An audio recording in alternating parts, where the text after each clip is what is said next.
So Josie writes me as a young female wanting to work out quite a bit and has a huge concern about protein intake, especially about being satiated, building muscle, and then still staying lean.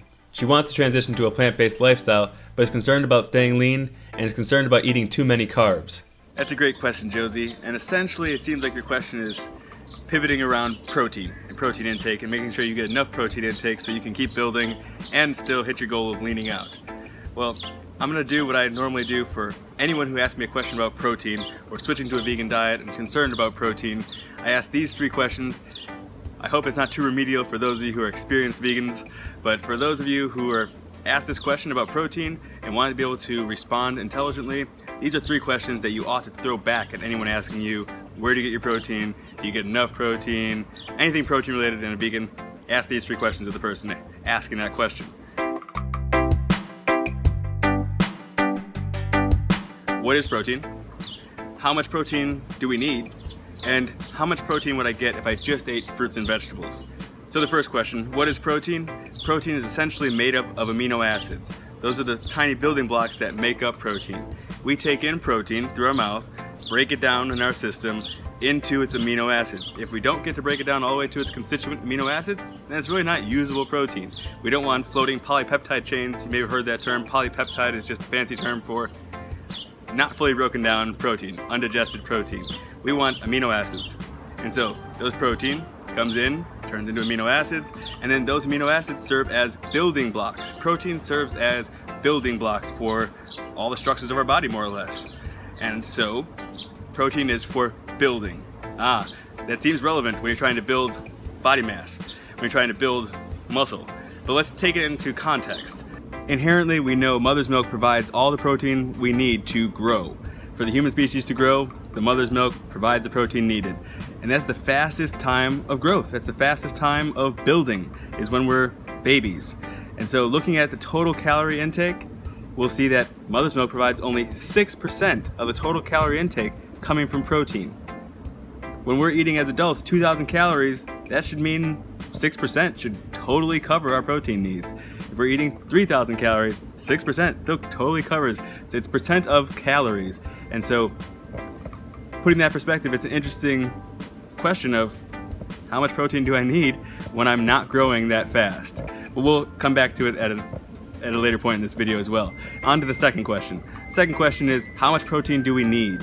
Well, that's a question that you can turn to your recommended daily allowance, the RDA values for, and also bear in mind that those RDA values have changed over the years, and originally, well, I shouldn't say originally, but back in the day when some scientists were doing some work on rats and found out that rats had a high level and high need for protein, they concluded that we had the same need. Turns out, as you can see from this, our needs don't match up with rats. Our need for protein is way lower, lower than dogs, lower than cats. We have a much lower protein need, especially than carnivorous animals. And so, how much do we need? Well, it's a pretty small amount. And so on to the third question, how much would I get if I ate just fruits and vegetables? As you can see, even if someone ate just bananas, if you toss in a little bit of broccoli, toss in some spinach, toss in some kale, you hit the numbers very easily. So that covers it one way. We can easily meet our protein needs through a fruit and vegetable diet, through a plant-based diet if you're eating potatoes, quinoa, things of that nature as well. You can easily hit your protein needs. But let's address your particular concerns, Josie, and I do cover this in a longer webinar that will be available soon enough on how to transition to a healthy plant-based diet, because you can do a plant-based diet and not do it healthfully at all, and then complain about it or ruin your health, and then think it was the vegan diet, it was the plant-based diet. So I have a longer tutorial. It's a little over an hour with a bunch of slides teaching you exactly, for my opinion, what makes up a healthy vegan diet and how to implement it, how to transition, all those beautiful things. But on to Josie's particular, she talked about satiation, she talked about losing weight, she talked about gaining muscle. Let's talk about satiation. True, to some degree, protein can satiate you, but the satiation factor, for me, is associated with a lack of appetite. And that's generally not what I'm going for. That lack of appetite, that weight loss that we're talking about with protein, is similar to what we find in disease states. When you're not feeling well, when you're not on top of your game, you lose your appetite and you tend to drop weight. This is what we see with the Atkins diet, we see with the Zone diet, South Beach diet. These high fat or high protein both go hand in hand. High fat, high protein diets. Essentially you're driving the carbs down. Anytime you drive the carbs down, fat's going up, protein's going up. And if you check out the liquid protein diet, so if you really want to check out what protein does as the primary caloric nutrient, if you're trying to just get your calories from protein, check out the liquid protein and see what happened to those people.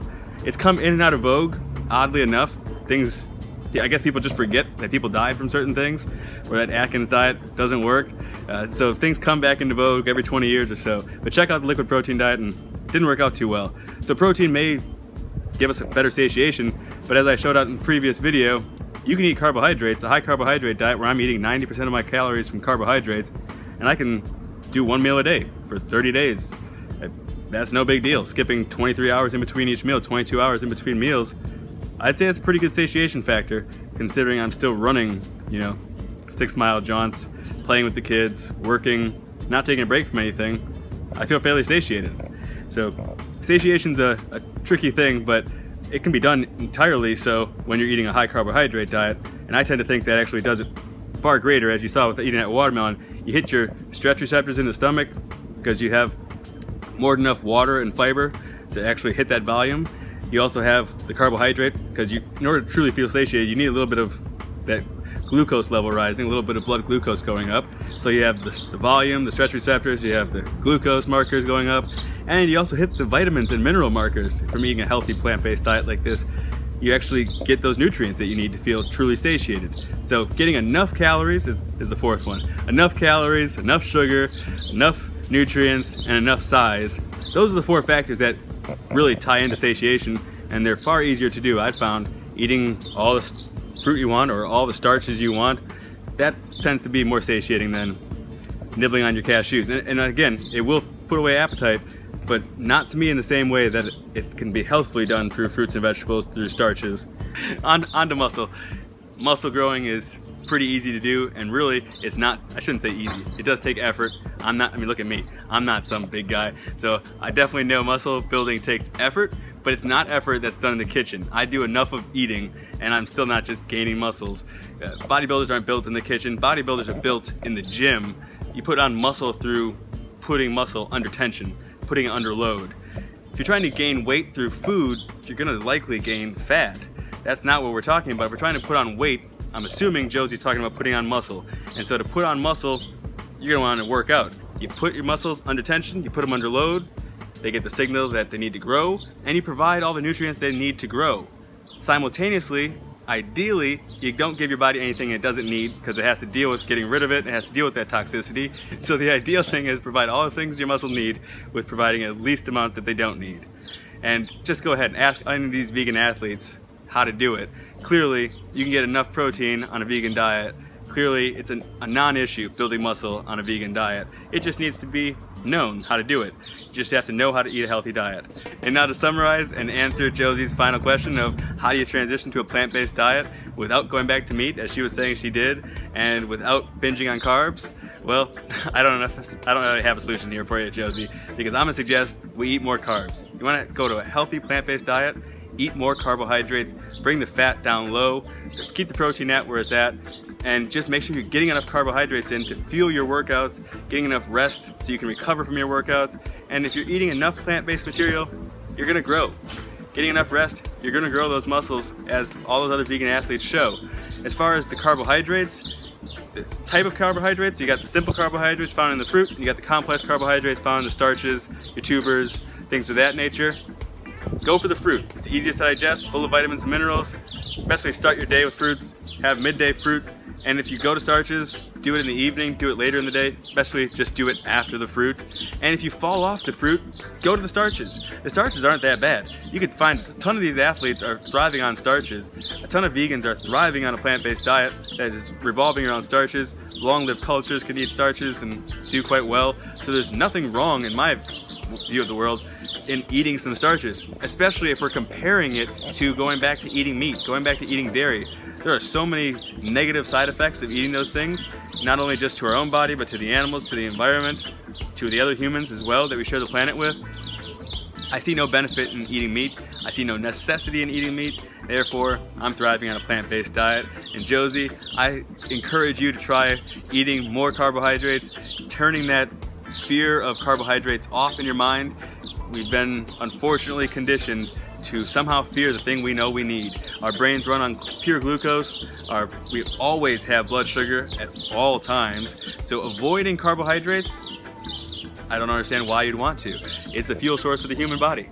It is the primary fuel source we see our bonobo cousins running on. They're eating fruits and vegetables. They're not eating other animals. They're not eating, especially not the milk or the lactation of other creatures. So stick away from the animal foods, eat tons of these foods, and you'll be doing wonderful. That's all I got. This is new for me, making videos on the fly like this without much preparation, but I hope it was useful. Please keep sending me questions. I'll keep trying to answer as I have time to do so. I love connecting with you. Live joyously, parent passionately. Be well, family. You can't fear the carbs. You gotta be okay with eating the carbs. Sweet little carbs like fruits. Watermelon, eat all you like, won't get a belly. Eat all the bananas you like, won't get a belly. Eat all the potatoes you like, won't get a belly. Eat all the rice, won't get a belly. Taji, are you walking in the water? Was it too deep? You were swimming to me?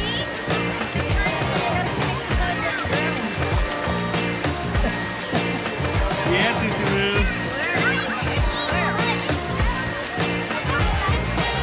You're up diving board? Nice jump, Steve. What's that?